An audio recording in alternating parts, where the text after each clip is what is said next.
From Shenandoah, from Page County, from KMAland,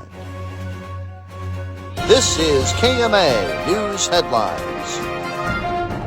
Good afternoon, I'm Mike Peterson with the latest from the KMA Newsroom on this Wednesday afternoon. Just over a year after one of the worst fish kills in the state occurred in the East Nishnabotna River due to a fertilizer spill, no charges or fines have been filed. On March 8, 2024, a valve on a tank was inadvertently left open at the new cooperative facility in Red Oak. The open valve was discovered 2 days later, but not before 265,000 gallons of liquid nitrogen fertilizer flowed through a drainage ditch into the East Nishnabotna River, killing nearly all fish along an almost 60-mile stretch from Red Oak downstream through northwest Missouri. Due to a $10,000 fine limit, the Iowa Department of Natural Resources sent the case to the Iowa Environmental Protection Commission, which then referred the matter to the State Attorney General's office in May of last year. But since then, no charges or fines have been filed.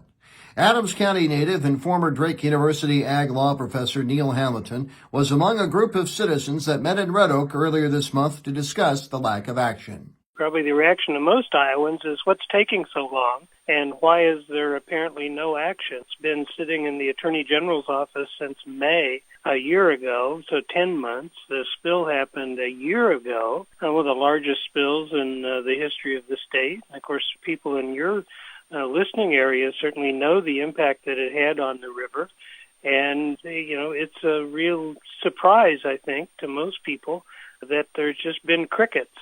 Now, according to the DNR, nearly 750,000 fish were killed in the 50-mile stretch in Iowa, while Missouri Department of Natural Resources officials say a nearly total fish kill in the 10 miles of northwestern Atchison County. By the way, the Iowa Attorney General's office had no response to KMA News when contacted regarding this story.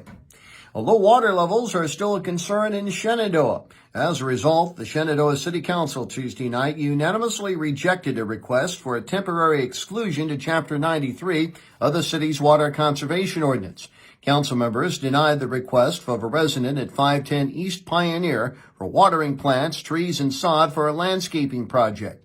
Currently, the city remains in Stage 4 water rationing, which prohibits outdoor watering, except for businesses selling or growing plants. Shenandoah City Administrator A.J. Lyman says the city's water levels are still at a dangerous level. Shenandoah Mayor Roger McQueen stated his support for the council decision on KMA's Morning Line program this morning. You can hear the full interview with Roger McQueen with the web story at KMAland.com. KMAland school officials are among those expressing concerns about the U.S. Department of Education's proposed elimination. More than 1,300 staff members were terminated Tuesday as part of President Trump's goal to dismantle the agency. Shenandoah School Superintendent Dr. Kerry Nelson is among the education officials monitoring developments in the nation's capital. Nelson tells KMA News it's not the first time the Education Department has been on the chopping block. Nelson says the DOE's dismantling would mean the loss of federal education funding. Another concern is the fate of federal school lunch programming.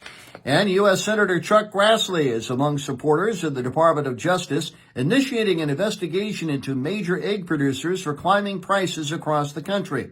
According to news reports over the weekend, the DOJ's Antitrust Division is opening the investigation stemming from the concern of collusion between large egg producers causing the rise in prices and taking advantage of the ongoing highly pathogenic avian influenza or bird flu outbreak, which has been prevalent in Iowa.